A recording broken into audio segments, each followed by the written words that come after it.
Hey guys, एक बार फिर से स्वागत है आपका सक्षम म्यूज़िक चैनल पे। वैसे मैं जानता हूँ कि मेरी वीडियो का इंतज़ार किसी को रहता तो नहीं है, लेकिन फिर भी मैं बता देता हूँ वीडियो लेट क्यों आई। क्योंकि मेरा जो हारमोनियम है, प्यारा सा हारमोनियम, अभी नहीं दिख रहा है, थोड़ी देर में दिखेगा। इसकी सर्विसिंग करवाने के लिए गया हुआ था, तो 2 दिन लग गए उसमें। इस वजह से वीडियो 2 दिन लेट हो गई है। और 1-2 दिन लेट मतलब हफ्ते में एक ही वीडियो आती है, तो इसलिए मैंने सोचा बता देता हूँ।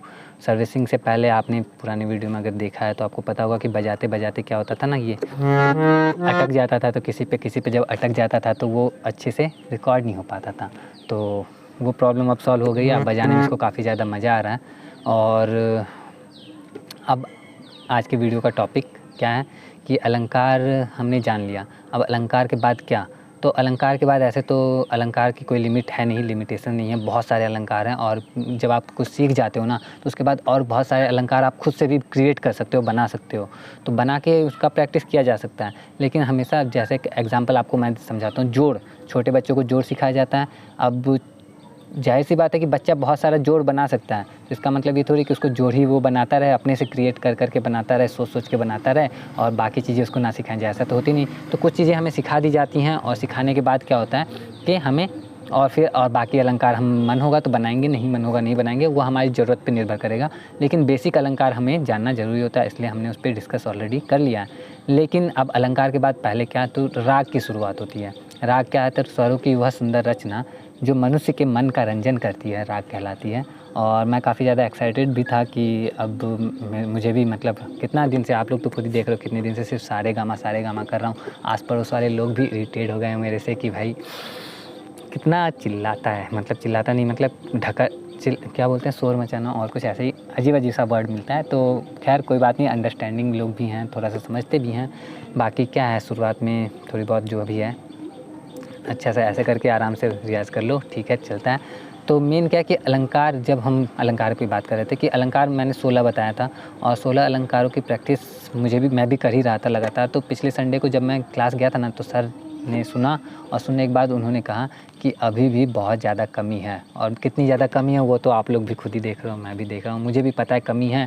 लेकिन मैं एक्सपेक्ट कर रहा था कि अब मुझे राग सिखाया जाएगा, और पिछले संडे को भी मुझे राग जब नहीं मिला तो मुझे समझ में आ गया कि अब ज़्यादा प्रैक्टिस करने की ज़रूरत होगी। तो हारमोनियम को आराम से सर्विसिंग करवा लिया, ताकि प्रैक्टिस करते समय जो प्रॉब्लम आती है वो प्रॉब्लम ख़त्म हो जाए। और उसके बाद अब मैं ज़्यादा प्रैक्टिस कर रहा हूँ, समय निकाल के प्रैक्टिस कर रहा हूँ। और प्रैक्टिस क्या कर रहा हूँ, अलंकार तो मैंने प्रैक्टिस कर लिया था, तो अब आगे क्या, तो आपको बता देता हूँ आपके लिए क्या है इस वीडियो में। अलंकार, बेसिक अलंकार जानने के बाद कुछ अच्छी चीज़ें हैं वो बताता हूँ। आप लोग देखो, वीडियो समझ में आएगा आपको कि मैं क्या बताने की कोशिश कर रहा हूँ।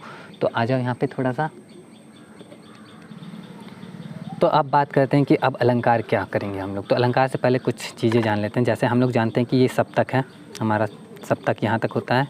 एक सप्तक में 12 स्वर होते हैं, 1 2 3 4 5 6 7 8 9 10 11 और ये 12। और यहाँ तक सप्तक किसको कहते हैं, तो 7 शुद्ध स्वरों के क्रमानुसार समूह को सप्तक कहते हैं। तो ये जो 7 शुद्ध स्वर है हमारे, सा रे गा मा पा धा नी, इनके क्रमानुसार समूह को हम लोग सप्तक कहते हैं। और इन 7 शुद्ध स्वरों के बीच में ना 5 विकृत स्वर भी होते हैं। विकृत स्वर क्या होते हैं, तो ऐसे स्वर होते हैं जो अपने स्थान से थोड़ा ऊपर या नीचे हो जाते हैं, उनको विकृत स्वर कहते हैं।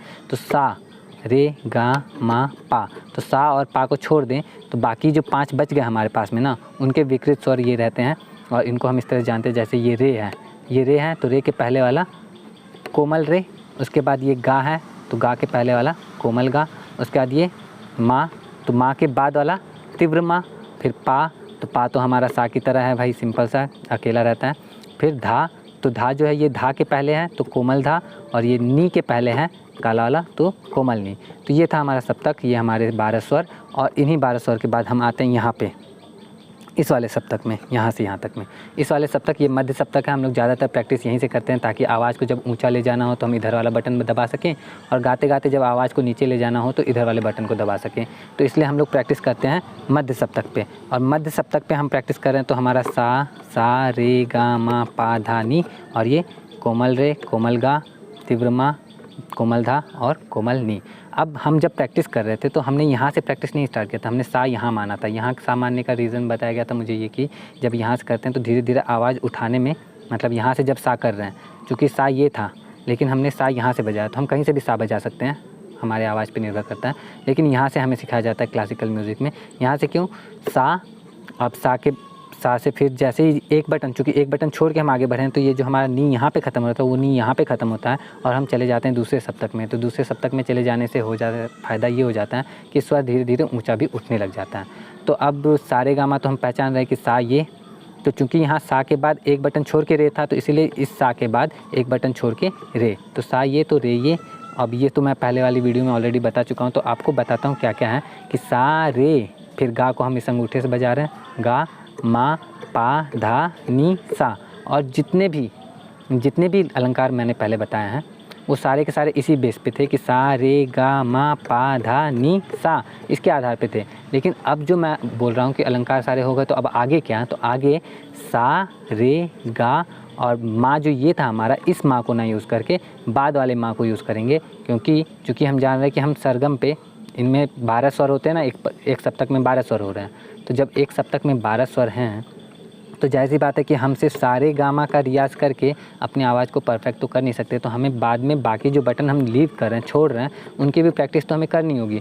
तो इसीलिए हम शुरुआत कर रहे हैं सा रे गा मा, तो ये माँ जो है इसको छोड़ के तीव्र माँ को यूज़ कर रहे हैं और इस माँ से हम करते हैं। तो इससे फ़ायदा ये हो गया कि अभी तक जो हमने 16 अलंकार देखे थे, उन्हीं 16 अलंकार में 16 अलंकार और बढ़ गए हमारे पास में। बस माँ में हम इस नॉर्मल माँ जो था हमारा, शुद्ध माँ जो था, इसकी जगह पे हमने तीव्र माँ यूज़ किया। तो अब मैं आपको थोड़ा सा बजा के दिखा देता हूँ कि मैं कैसा बजा पा रहा हूँ और वीडियो को एंड करता हूँ। और आप लोग भी इसी से प्रैक्टिस करते रहना, क्योंकि आप लोग देख रहे हो कि मैं लगातार प्रैक्टिस कर रहा हूँ फिर भी नहीं हो रहा, तो आप लोग को भी समझ में आएगा कि प्रैक्टिस कितनी ज़्यादा ज़रूरत है। तो मोबाइल में फिट होना कितना मुश्किल हो गया भाई। तो अब मैं थोड़ा सा प्ले करके बता देता हूँ।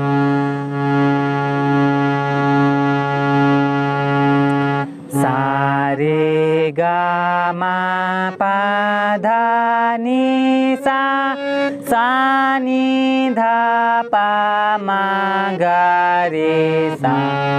तो ये जो था ये हमारा नॉर्मल शुद्ध माँ के साथ था। अब कोमल माँ के साथ सा रे गा मा पा धा नी सा, सा नी धा पा मा गा रे सा। तो अलंकार अभी नहीं, बस इतना ही। आप लोग भी प्रैक्टिस करो, मैं भी प्रैक्टिस करता हूँ और मिलता हूँ मैं आपसे नेक्स्ट वीडियो में। जय हिंद।